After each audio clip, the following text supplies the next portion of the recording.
Hi everyone, just before we get into another episode of What a Load of Bulls, we just want to give a shout out to our partners, Newcastle Car and Truck Rental. Newcastle Car and Truck Rental are a locally owned company servicing Newcastle and the Hunter. Todd Holden and family pride themselves on being part of the local community, and you feel that when you step through their doors. It isn't a different person every time you call, it's the same people taking care of business and taking care of you. So next time you're in need of a rental, be it a truck to move, a ute for those everyday DIY jobs, or a car to get the family around on a day out, be sure to contact the team at Newcastle Car and Truck Rental by visiting www.newcastlerental.com or by calling 02 49 081 081. And don't forget to tell them DJ and Simon sent you.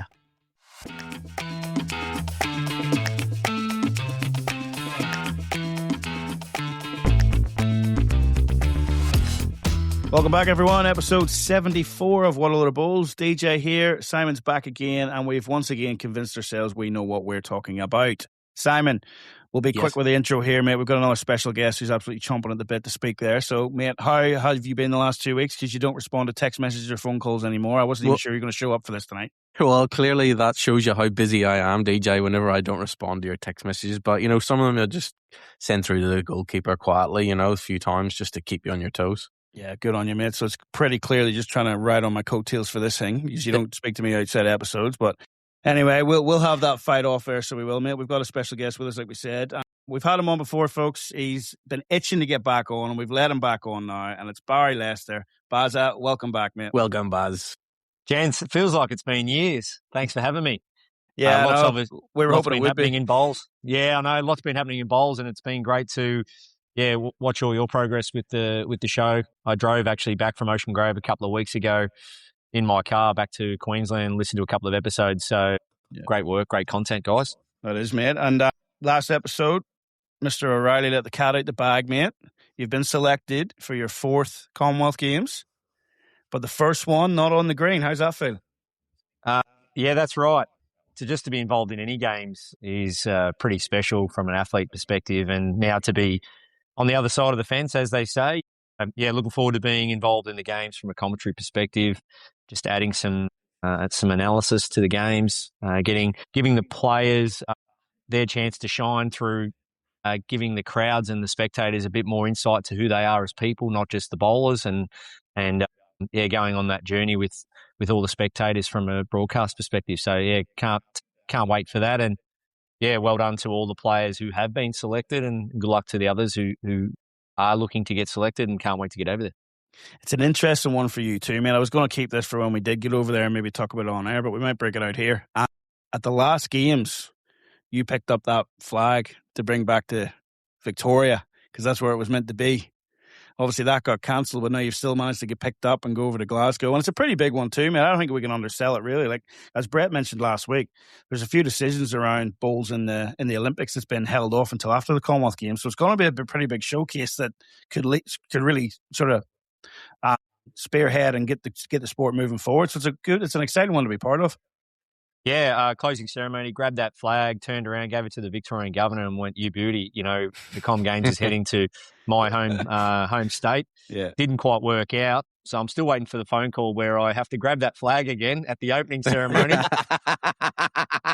and open the new game. So it'll save on postage, won't it? Yeah. So they come back, Barry, you got to now hand it over to the governor of Scotland or something. Or the mayor or something of Glasgow and hand the flag over. So no invite there, but look, it's going to be pretty cool. I've been to Glasgow a couple of times. It's a great city. Scotland love their bowls. We know it's a big, strong country, and the fact that it's indoor, like you say, promoting the sport indoor on carpet, and it's going to be fun, fast, and I think really catch the eyes and the interest of a lot of people that have maybe not seen much of bowls in the years gone by. So that then should be a really good initiative and conversation starter on how they produce it and conduct it for the honours of trying to make the Olympics.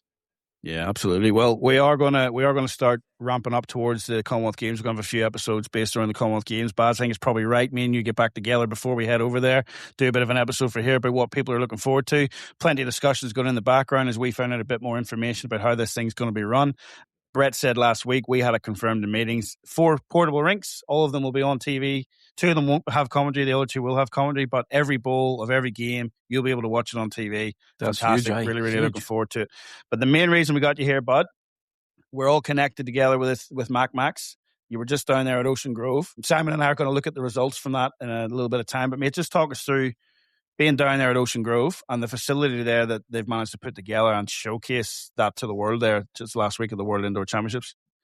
Yeah, having grown up in Victoria, played a lot of bowls across both rural and metropolitan areas, and it really is a beautiful part of the world. I was born in Bendigo, so it's only a couple of hours down southeast from Bendigo, and you got your Torquays, your Ocean Groves, your Angleseas, your Great Ocean Road. So it's just a great stretch of beautiful Australian countryside. So the fact that they hosted that World Bowls Indoor Championships, it's a feather in their cap. And the double Max canopy roofs, well, just a sight for sore eyes. When you look at the Hall of Fame on the opening night, the way they lit it up and just turned it into a great function space, it was just beautiful to see the canopies there lit up, and then throughout the 6 days remaining after that, all the staff, all the volunteers and management with World Bowls just went to an extra mile to see that they put on a great spectacle. So, no, it was an amazing event. It was good to get back to that part of the world. I remember going there. We had an Australia versus Malaysian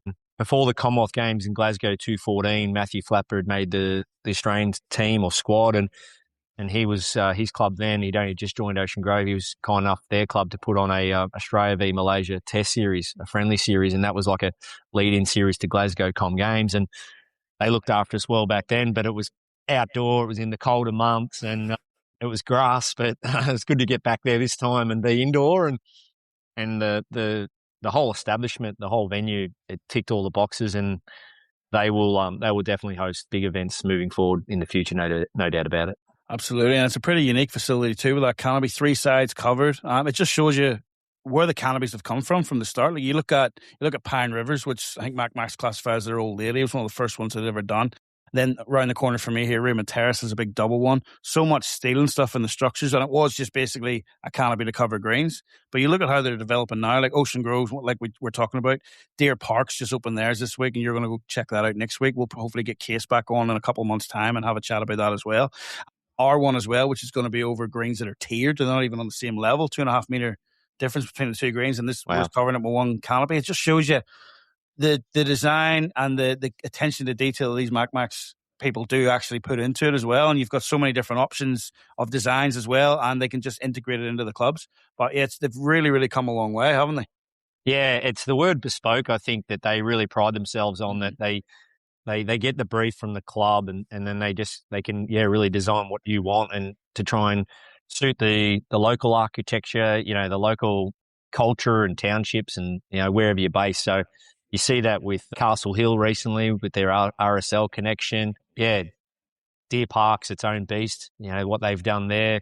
What is it? 8 rinks and 4 rinks, something like that. So it's just amazing what they're doing, and you can see why they're the leaders in the business, and it's great seeing them Max build these canopies. And we were just saying off air, weren't we, in 10, 15 years' time, when we look back on these conversations we're having now about canopy roofs, on how many more great structures we're going to see around the country that's only going to benefit the sport. Yeah, well, like just talking to John and Al and all the people involved there at Max, just the other clubs that are coming in involved with it, and what's happening behind the scenes. And I've had a few clubs call me and ask, just look for references off them as well, because obviously that's who we're using at Club Maitland City, mate. It's phenomenal what's happened, where we're at, and definitely, as you said, what's coming down the track as well. Like there's going to be some big movers in the near future, and they're all going with Max by the looks of it at this stage, and I don't see why not. And the players, they loved it. And from when they turned up, they had lanyards, and the volunteers had lanyards, and they were, good morning, and they could read their names on their lanyard. And like by a couple of days in, the volunteers were like, good morning, Ian. Good morning, Corey. Good morning, Jack. And the players are really enjoying getting to know the volunteers and vice versa. The space throughout the club, sponsors, partners of World Bowls had like little stalls, to the point where I think, moving forward with what World Bowls is doing, having various partners, I think they're going to probably have to go down the marquee path where, you have some kind of retail outlet or some kind of commercial marquee where you can buy different products from different sponsors and stuff. So, but yeah, it was Ocean Grove, hats off to them. Well done. They hadn't held or ran a big event like that before. And to do it so well, I think the facility's set up for that, but the management, so Matty Flapper, Nathan O'Neill, the GM, their CEO, and then Tyson Cromie, like they will just literally run off their feet. I'd love to see their steps for the day. They were moving around. So, no, they did a great job. And just well done to the players. I thought, and I said it a little bit on commentary and a little bit in some post online, it was some of the best sportsmanship I've seen at a major event. And we've all had this conversation that, yeah, it is a common theme. The higher you get in terms of quality play and sort of international level, you do see a lot of respect between the athletes, between the players, at a World Champs or a Com Games. But I saw players last week, just clapping, tapping their leg, saying good shot, saying well done, not overdoing it, but definitely there was just a really nice friendship about the event. And these players, they were spending a lot of time amongst themselves around the venue. And I love that about that event. It was really great to see. And the access World Bowls staff and helpers have to the players and vice versa. I said it was a big, big shout out to the players, the way they conducted themselves and the way they really did respect one another. Yeah, I mean, some great stories from down there too. I mean, it would have been great to be a part of it, but somebody else took up all the budget, so I didn't get an invite down for that one. But, mate, no, like, in all honesty, but like Simon's infatuated with the Falkland Islands, just where they've come from and how much they have to travel to be these things, So there was their representative was just FaceTime and everything. He made through to the knockout stages, which is the first time at an event like that. Yeah. First time at an event like that where they've made it that far. But, mate, you were just saying off air too. Let's talk about the Sri Lankan representative and the ladies come away with a bronze medal. Talk to us about her story. Yeah, Kumari Mangus from Sri Lanka. She had her husband there, Sam, coaching on the sidelines. What a great story. She's been knocking on the door for quite a while now, for that big result or big medal, and to get a bronze medal in the singles. She did amazing. And, Allison Merrien knocked her out. So Ali went on to win it. And Kumari was just, she loves her bowls. We were teammates a couple of years ago down at Richmond when I used to come down and play in Melbourne, and great person and loves it. Like I said, loves her bowls and puts a lot of time and effort into it. So, you see stories like that. Someone like Kumari, like that could be the real stepping stone she needs to go on and see that she belongs more so at that level. And then, you see the father-daughter duo, Marcus Mertz and Lara Butler, Lara Mertz, but, great championship to see a father and daughter playing. Yeah, and then you had the husband and wife from Macau playing. I mean, just great event. It really did sell a lot of stories. And then you got Ozcan from Turkey, running around just loving bowls, talking about how he's doing all he can to do what he can over there in Turkey to get bowls up and about, and the love and passion people have for the sport. It really did shine through strongly at Ocean Grove. He's one name that keeps coming up is Ozcan. He's been around for a long time, but as Barry says, it's infectious, just his drive for the game and what he's doing through that sort of corridor, through sort of top of Asia and things like that there, and through Europe. He's driving it so hard, isn't he? Yeah, he is. Yeah, and I don't know about you guys. I've never been to Turkey. I mean, I'd love to. Get over there maybe for the Anzac service one day. It looks amazing. But geez, if you could get over there in a few years' time and think that Ozcan he's turned this into, he's turned bowls into some kind of mecca over there, which he's aiming to do. Their numbers have been great. It's just a matter of trying to get a better facility. And that's the story. And we spoke about it off air before. That's the story of World Bowls at the moment, isn't it? I mean, these countries that are popping up and you're like, really? And then you can look at it two ways. You're like, wow, you wonder why they haven't probably done it in the past. Or you can look at it, well, yes, it makes sense. And let's see it flourish. Yeah, absolutely. Well, like Brett said last week, when they sort of came on and took over World Bowls and started driving it, between him and Naylor was 40-odd nations, maybe 47 that were members. Now we're up to about 80, 88, nearly 90, and there's still more coming along. It's incredible, isn't it? Hey, Simon, is that true? Is it that Falkland Islands is in the Irish Sea? No. Which is the... they're down near Argentina, Barry. Yeah. No, not the Falkland Islands. You need to get your globe out, Baz, and have a look. Isle of Man. Isle of Yeah, Man. it is. Yes, Yes, yes, it yes. is. Yes, It that's the is. one. You threw me with Falkland Islands before, DJ. But Isle of Man's an talk to interesting me, story. boys. Talk to me about Isle of Man. You know, I'm guessing you would have flown over it millions of times. And Giant's Causeway, Baz. You've been there? yes, There's a similar causeway setup, not quite as good over in Scotland. The mythical Right. tale. I was just talking about this on the weekend. This is incredible. This has come up again. So there was a Scottish giant. Can't remember his name. There was the Northern Irish giant Finn McCool. Right? They were going to have a Yes. battle. They built Yep. They built that causeway. Yep. Beg your pardon. They built that causeway. Finn McCool decides to play a trick on the Scottish giant. He dresses up like a baby and he's in the pram and he's eating rocks. So the giant comes over for his fight from Scotland and he looks and he goes, "Whose is this?" And they went, "This is Finn McCool's baby." And he's looked at this giant baby eating rocks and thought, "Well, if that's the baby, I don't want to face Finn McCool." So he's hopped up, he's run back. As he's running back, he's tore up the causeway. Hence why it's not there between the two nations He anymore. lost his boot. That was Finn McCool's boot at the causeway. That was Right. Finn McCool's. But Finn McCool then hops out of the pram, scoops up a lump of dirt and throws it at the Scottish giant. That gap that he took out of the lump of dirt is Loch Ness, right in the middle of Northern Ireland. Yes. And the Isle of Man's a lump of dirt. Now, if you look at that, he missed by a long way. But that's your Absolutely. mythical tale. Well, I tell you what, I looked it up. And Simon cracking up. Oh, I Tell can't you believe what. we're going down to those stories, mythical tales of. Yes, I Ireland can't and believe I've told Scotland. this twice in a week. Isle of Man. I mean, let's do it like Croatia, first World Championship they competed in, Ocean Grove a couple of weeks ago. Where let's see the Greases, the Italys. Let's see more of these countries.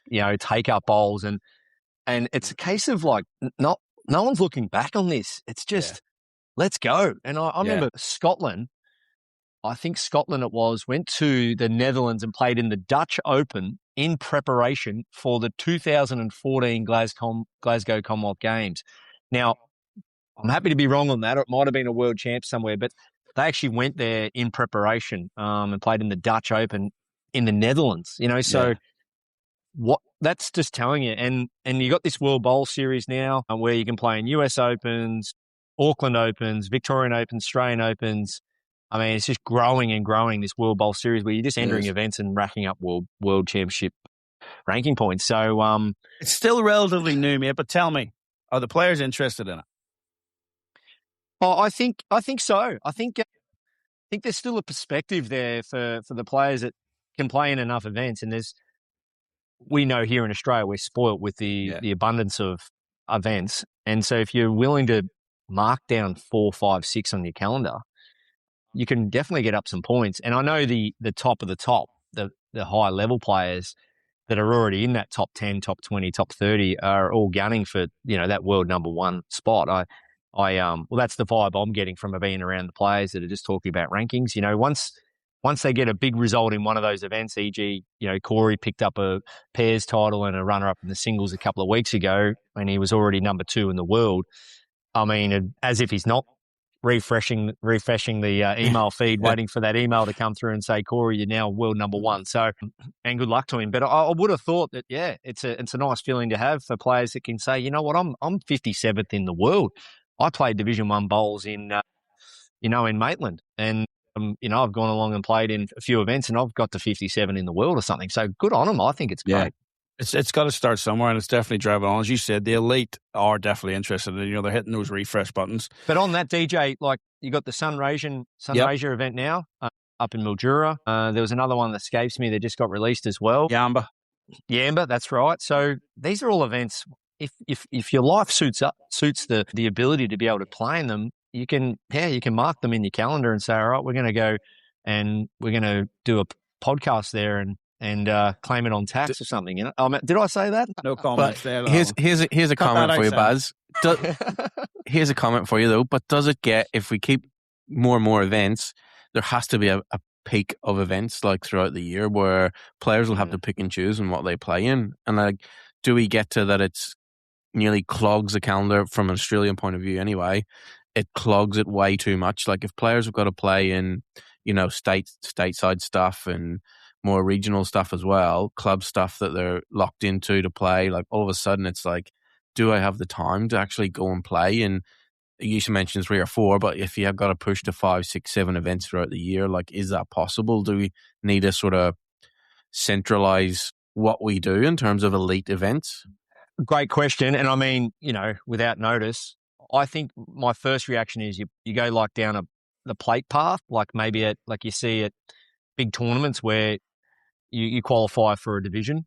Okay. So once again, if you're the elite and you're getting invited to to events that carry ranking points, maybe you go into like a platinum plate, and then the club bowler could maybe go into a bronze plate or something. And end of the year, you might be ranked 30, 40, 50, 60 in the world, but you qualify like in that plate section. And okay, it creates segregation. I get that, but it's a good segregation. It's saying, you know what, I can't play in the World Champion singles. I can't play in the US Open, the cetras. But for the ones that I have played in and the results I've achieved, does that qualify me to be in a section of these other people as well and be the best of that section? So once again, DJ just said it before, in its infancy, it's spot on now. It's brilliant. It's creating a great talking point and world rankings, but where it can go, who knows? And that's the beauty of what World Bowls is doing right now between Brett and Neil and the team. They're creating these initiatives moving forward and going, all right, we're looking laterally as well. And I think that's your question. It's quite a lateral question. And I think the response, not that, I've got much to do with it, but if it came up in some kind of forum or committee environment, I think the room would look laterally on it. And that's the exciting bit. And that's where I think the sport's really going right now. Yeah, I have no issue with them saturating the market, to be honest with you. Like you're saying about those events, Simon, a lot of the events at the minute are almost centralized to Australia because we are blessed with the facilities that we have. But I mean, if as we'll talk about Corey, because Barry's brought him up a couple of times there. If Corey goes up to that Northern Rivers Open later in the year, and it's worth so many ranking points, and Sammy Tolchar's in England chasing down those ranking points, he doesn't want to come all the way to Yamba to do it. But if we can get another event, and Brett talked about that last week, trying to get the UK to boost it, even if it's an indoor event at the same time, some sort of big event like that British Premier League that we had Dean on talking about a couple of weeks ago. Let's say that's worth the same amount of ranking points. Them two are keeping an eye across the planet of what's going on. It happens with golf and tennis. There's guys that win on the PGA Tour, but it's not a PGA Tour event like Rory and Scotty Scheffler winning. Same with the tennis as well. You've got the ATP Masters. Like I used to laugh at times because like there'd be something on BBC Sport saying such and such has just won at Eastbourne, and you're like, I've never heard of them. They're ranked 200 in the world, but it's still a title. You know what I mean? Because there's tiering with that too. So it's definitely, as we said, it's in our infancy.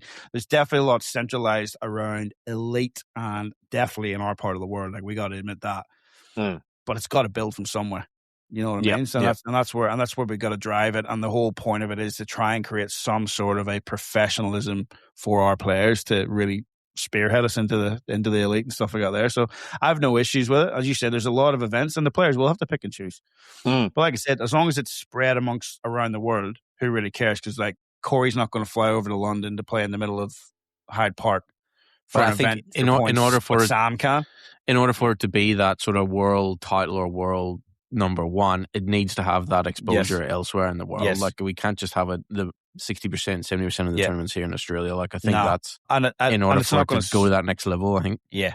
And you know yourself, we can't start in 100% of the countries, but we got to start somewhere and generate a bit of interest. And why not? Out here, we've got the best facilities around. We can promote the game, live streaming. Everyone live streams out here.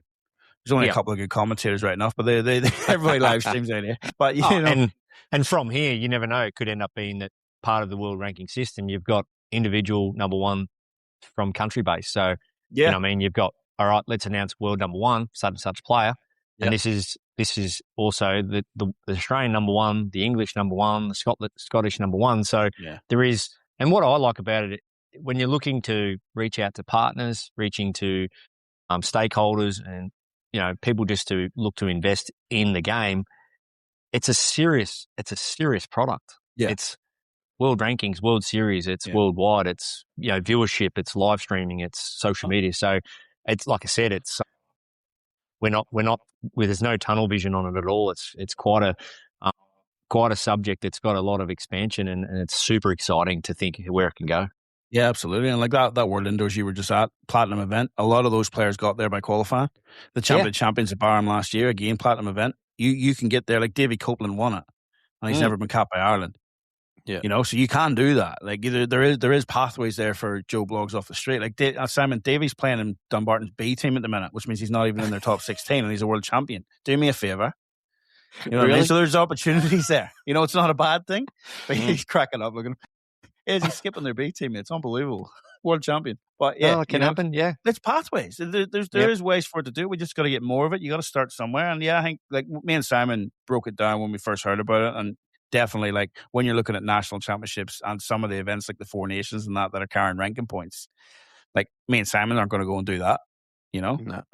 So there is an element of elitism, but you're only going to generate. Let's talk on the run. Okay, so let's throw one out there. Let's say, all right, then if you win the US Open, okay, and you're based in America, you just can't come out to Australia for others. If you win the US Open, maybe that gets you a wild card into the final series come December. So once again, just thinking on the run, if you look at all, you could categorize the 6 or 8, the 10 biggest Open events: Victorian Open, Australian Open, US Open, Auckland Open, whatever it may be. Yeah. And you go, all right, as an added bonus, if you actually are ranked outside the top 12 that go to the final series, that entitles you to a wild card to the final series because you won our Grand Slam event, like your 4 Grand Slams in golf and tennis. So if you win one of the 4 Grand Slams, that actually gets you a wild card to the final series. So, I mean, once again, we're just thinking on the run here. Yeah, absolutely. This is when sometimes the best ideas come out, but this is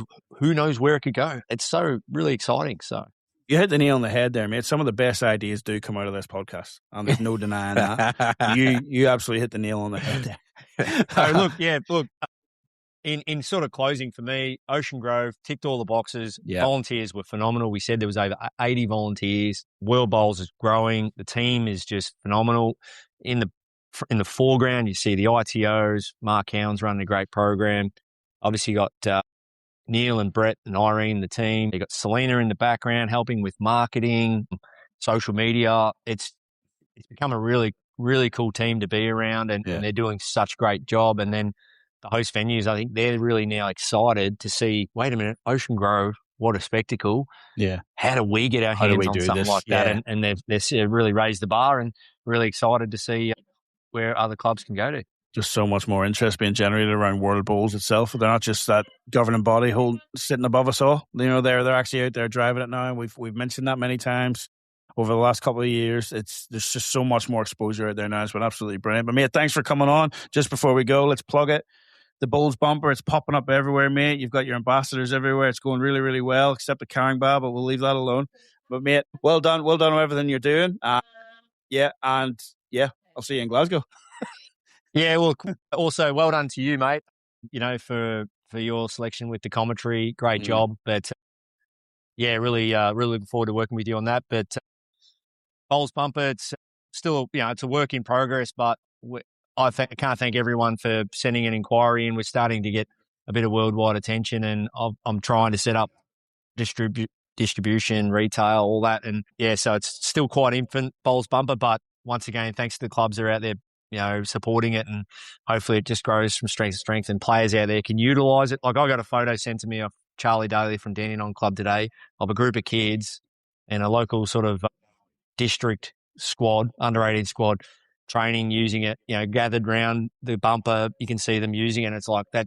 It puts a chill up your spine knowing that, kids are out there using a product, and that might fast track their development. So, a few speed humps as you do when you're trying to get a business off the ground, but everyone out there supporting it, really appreciate it. It's definitely an interesting product, man, and it's generated a lot of interest around the place. Like you messaged me as well. There's people local to me now are starting to purchase it, and I'm definitely waiting just for the facility, mate. Then I'll have a couple in there. Don't worry. It's coming. But mate, well done to you. Congratulations on everything. Good to have you on again, mate. And we'll probably get you on again in a couple of weeks before we head overseas and have a chat about Commonwealth Games. Thanks, gents. Appreciate it. Cheers, Baz. You know what ruins a good game of bowls? Rain. You know what else ruins it? The blinding Aussie sun. A MacMax bowling green canopy means you can keep rolling in comfort, rain, hail, or shine. To maximize your time on the green, make it a MacMax.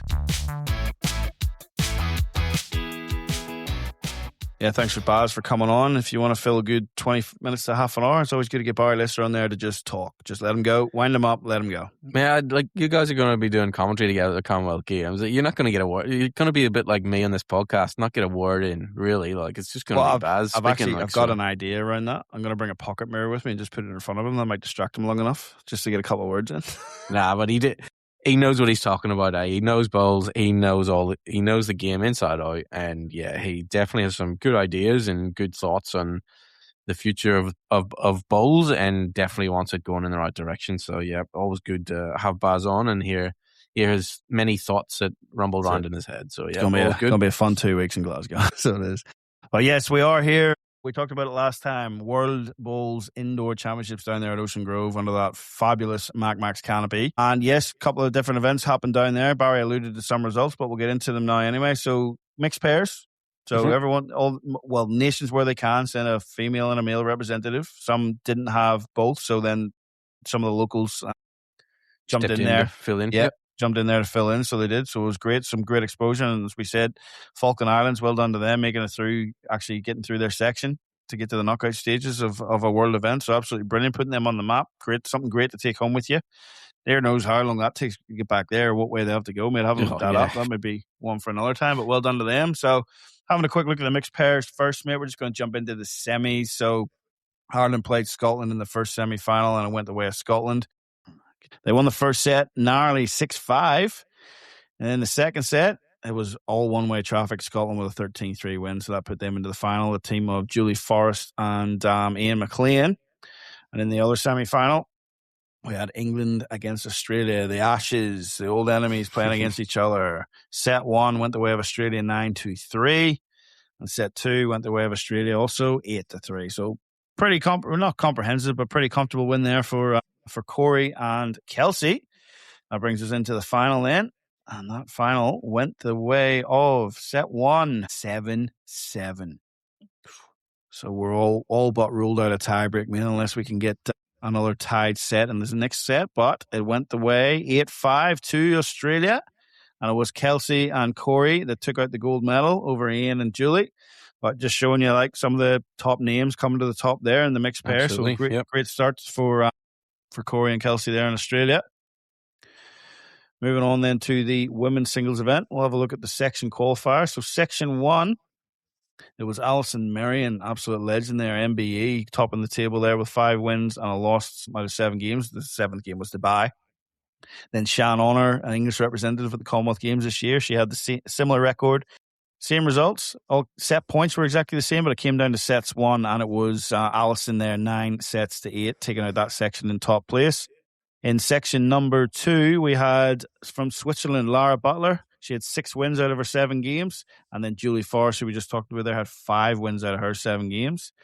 Section 3, Kelsey topped that one with 5 wins and a loss out of her 7, plus a bye. And then mentioned earlier on in the show, Kamari from Sri Lanka, based in Melbourne now. She had 4 wins. There was actually 3 players there on 4 wins. But Sri Lanka got through there on set points. So well done. And then in the final section, very tough one there, we had defending champion from Scotland, Sophie McGrath, there 5 wins and a loss and a bye from her 7 games, matching the record of Shauna O'Neill in second place. And that came down to set points as well, 10-9. So that lines us up then into the final series. All right. So from there, Alison got the better of Shauna. Kamari got the better of Lara. Julie Forrest got the better of Kelsey Cottrell. What a game that would have been. And Sophie McGrath keeping her dream of defending the title alive, beating Shan Honor. Move on to the semi-finals. And in the top section, we had Allison Merrien up against Kamari, and it was Allison that got over the better there. And then we had the Scottish pair battling it out. This year's Scotland representative, Julie Forrest, absolute legend in the game. I think she's won this thing 6 times previous. Something ridiculous. And then Sophie McGrath, the defending champion. But we'll just look at depth in that semi-final. Set 1 went the way of Scotland, Simon. No. Julie Forrest of Scotland, 4-3. What a game that would have been. That was all single shots there. And then the second set went the way of Scotland again. And it was Julie Forrest again. It was 8-2 this time. So Julie has put Sophie out into the semi-finals, and off we go to a final. And what a final that would have been even 10, 15, 20 years ago. These ladies have been doing it for a long time, top of the world for a long time. You don't get an MBE for nothing there for Allison.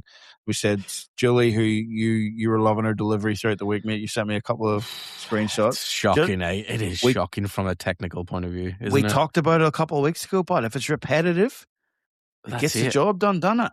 She's always done it, and mate, she's got a few more world titles than me and you combined, so I'm not going to argue too much. Absolutely. All right? Doesn't have to look good, just has to get the job done. So, women's final. Legend Julie Forrest from Scotland up against legend Allison Merrien, MBE from Guernsey. First set, 7-6 the way of Allison. Second set, 6-2 the way of Allison. No tiebreak needed for this. So Allison Merrien takes out probably her 15,000th world title there. So well done. But man, like I said, this event was sort of an amalgamation between a couple of different entities. So we actually had the World Indoor Council Bowls president out there as well, giving a few speeches. Very emotional lady from Wales. Absolutely brilliant to see. But it's really, really catapulted in the last couple of years. But it's great to see these two probably would have contested in this. Like I said, early 2000s, I think, was when two of them were winning these events. Plus, they've won that World Bowls Tour event held at Potters every year. What's that called? World Bowls and World Indoor Championships, something like that. Anyway, but yeah, been around for a long time, still doing it. And I haven't seen the Guernsey team for Commonwealth Games yet, but I dare say Alison will be up there. And just shows you the depth in Scotland that Julie didn't even make that team. So unbelievable. Right. She didn't make the Com Games team. So, no, we talked about that last week. Moving on to the men's end, Section 1, 9 games played. All of them had a bye, so undefeated with 8 wins in Section 1 was Corey Wedlock from Australia. He came runner-up in that section was Pete Bonzer of Spain. Moving into Section 2, Jack McShane, defending champion, 7 from 7. Over Shannon McElroy, he won 6 out of that. The only loss, obviously, against Jack. Point out the obvious, DJ. Section 3, Carl Wood from Wales took that undefeated, 7 out of 7. And runner-up there was Charles Mathewson from South Africa. What a drive he had. He's got a big drive on him. And we've seen Marcus Mertz from Switzerland dancing around the back of the rink trying to avoid it as well. A little tap dancing. And the final section then, undefeated again for this winner, and it was McLean of Scotland, who I'd just like to point out, somebody pointed out last time on the podcast, probably playing with a chip on his shoulder. What a record to have to not make a Commonwealth Games team. But again, like Julie, strength and depth in Scotland, unbelievable. And he got over the top of Tom Holmes there. He can run up in that section. Your good mate, Oliver Thompson from the Falkland Islands, was in that section, mate. Didn't quite go as good as he did in the mixed pairs. He did get that solitary win, but yeah, just great to see all those people coming out, mate. Like we had Singapore, Malta, Nui, Israel, all in that section. Fantastic. So, moving on to the final series. First up, Corey Wedlock got over Tom Holmes, and Jack McShane got over the top of Charles Mathewson. Carl Wood got over the top of Shannon McElroy, and Ian McLean got over the top of Pete Bonzer, which gives us our semi-final draw of an all-Aussie affair with defending champion Jack McShane trying to do the same as Sophie McGrath. He's made it all the way to the semi-finals, so we'll have a quick look at that one. He came up against Corey. First set, 7-3 to Corey. Second set, 7-1 to Corey, and that was the end of Jack's defense. So it was well done to him, and that puts Corey into his second world final of the week. And then there was a battle of Wales and Scotland in the other semi-final. Carl Wood against Ian McLean. Ian getting the better there, 8-2, 7-2 to get into the final. Now, I had a bit of a watch of this one, mate. It was hurting too much listening to Barry commentate on his own, so I couldn't watch the whole thing. But what a game this was between these two that already battled it out in the mixed pairs final. So they had. And what a game that was. You got to look back to some of the highlights in that. Absolutely brilliant. But Ian McLean was burning all week.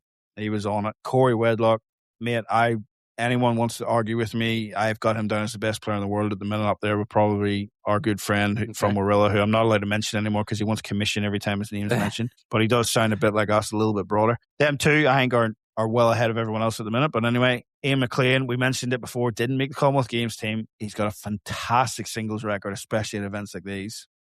So set 1, Ian McLean, 8-1. He wins that set. Second set, 11-2 to Corey Wedlock. So 2 sort of one-sided sets. It just shows you the way things can go there. Then it was into the tiebreak. And they were actually playing a 3-end tiebreak. It wasn't a 1-end tiebreak like Brett had alluded to. So I'll have a chat with Brett about giving us wrong information next time. Bit of a bum steer there, yeah. Absolutely. But there was only 2 ends played this time. It was 5-0 on the scoreline, and that went the way of Ian McLean, and he was our World Indoor Champion for this time around. So well done to Ian and Corey. Stand out throughout the week, the 2 of them. So they were. So what an event it was for them.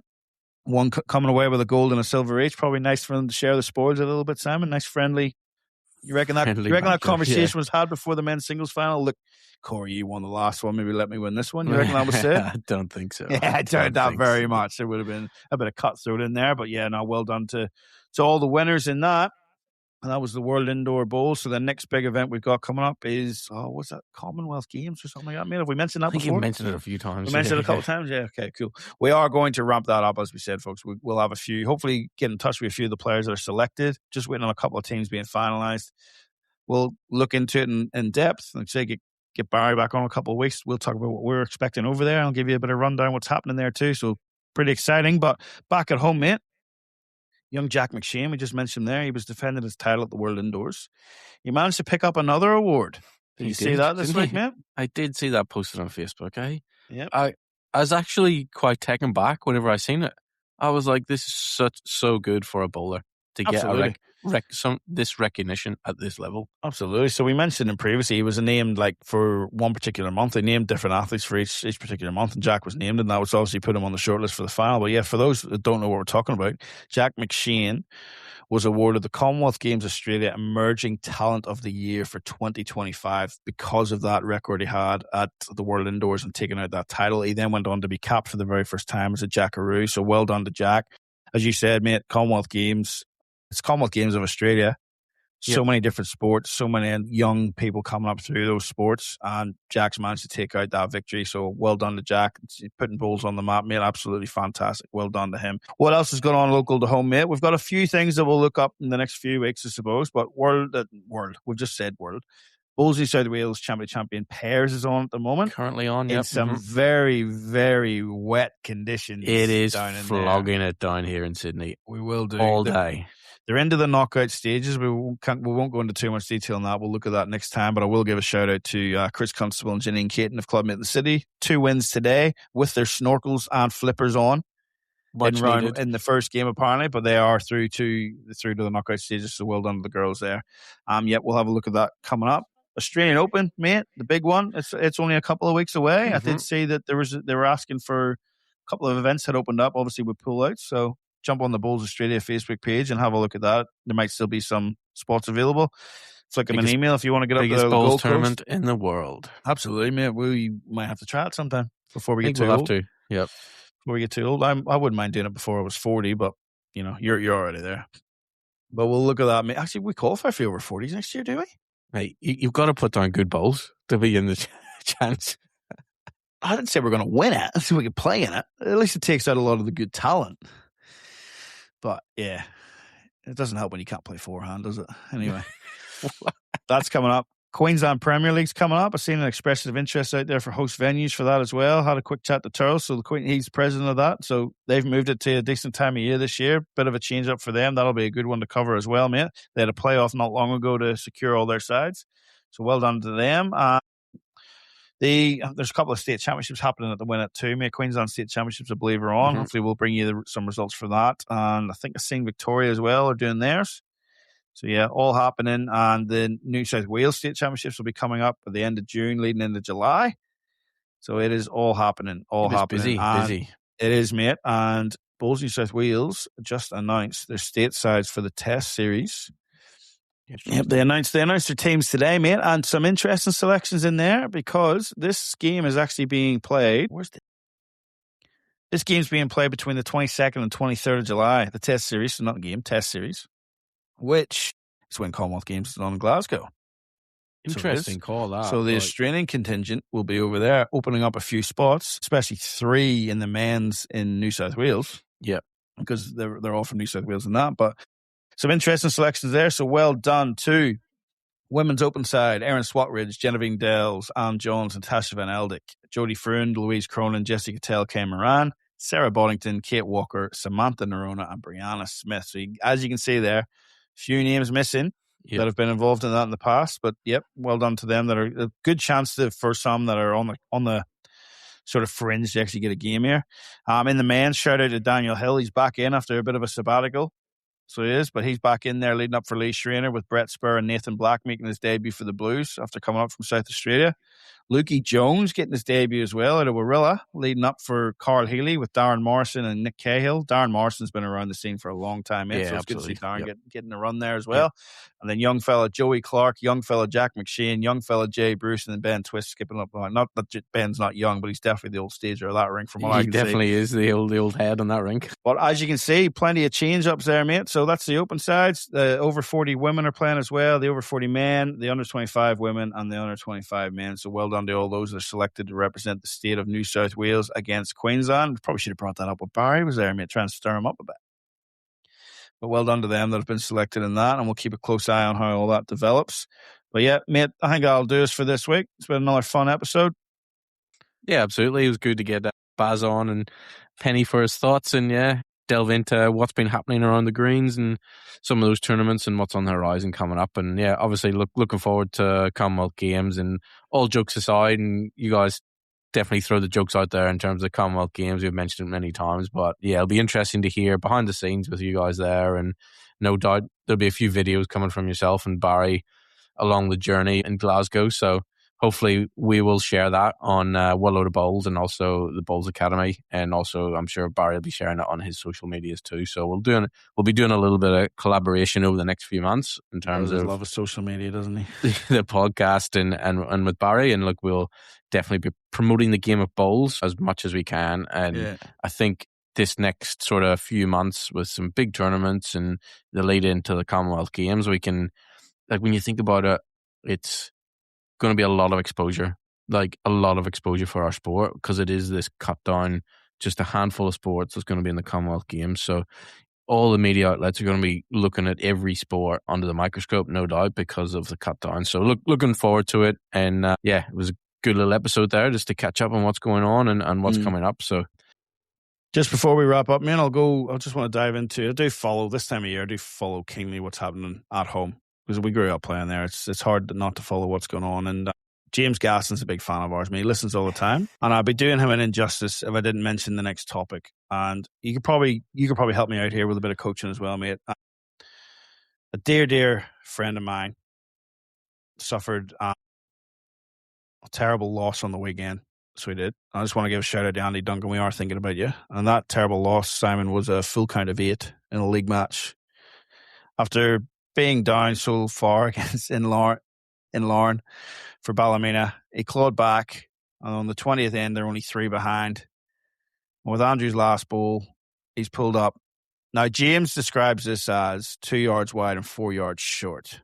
Now, given James's math and mental arithmetic, I'd say that's probably a yard wide and maybe a yard and a half short. But anyway, if you're 7 down, you got to be up to be in, surely. You got to be through the head. Got to be up to be in. And then just Andy just thinking he's Andy, just thought, I'm going to lose 1 or 2 here. And then the big fingers came up from Stevie Folds, apparently. And it was a full count of 8, the first one in his career. Horrible loss. So, our thoughts are definitely with you, Andy. As you can see in the WhatsApp group that we text in quite regularly. It was mentioned a couple of times over a 24-hour period. But yes, he claims to have got a few hot shots in the past, but nothing like losing one, is there? Yeah. Any absolutely. advice? How do you get over something like that? That just brings you back down to earth, doesn't it? Yeah. So, get back on the greens, Andy. Let's get back to some drills. And do you want me to send you out a few practice targets and a few drill packs? And Simon, unfortunately, poor Alan McLean from Larne copped the hiding of it on Monday night because they played the semi-final of their section of the PGL singles. 21-2, Andy got up. So I have to give it. He used it as motivation. He does know how to fire himself up, that little fella. But I dare say that myself and James Gaston had a little bit to do with that as well, given the abuse that he copped. He got quite a few text messages from Australia as well. He woke up and there was like 10 of them. Just shout out to all those ones that got in on that banter. But yes, we do love them here. And mate, I think that'll end it here. Like I said, it would have been doing James an injustice if I didn't mention that. I've just made his year. So, well done, Andy. And, mate, thanks for coming on again. We'll be back in a couple of weeks' time with some more info on what's going on around the game. We love it. Can't wait to talk about it. And Simon, keep that little disc on the inside. And good luck on those grounds.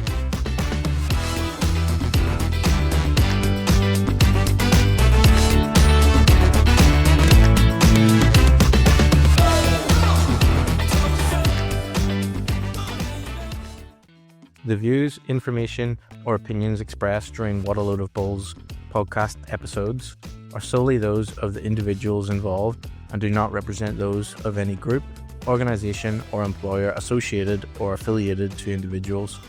This podcast is for general information purposes only, to educate and inform. This podcast does not constitute professional advice or services. What a Load of Bulls does not guarantee the accuracy or reliability of any opinions expressed or statements made within episodes.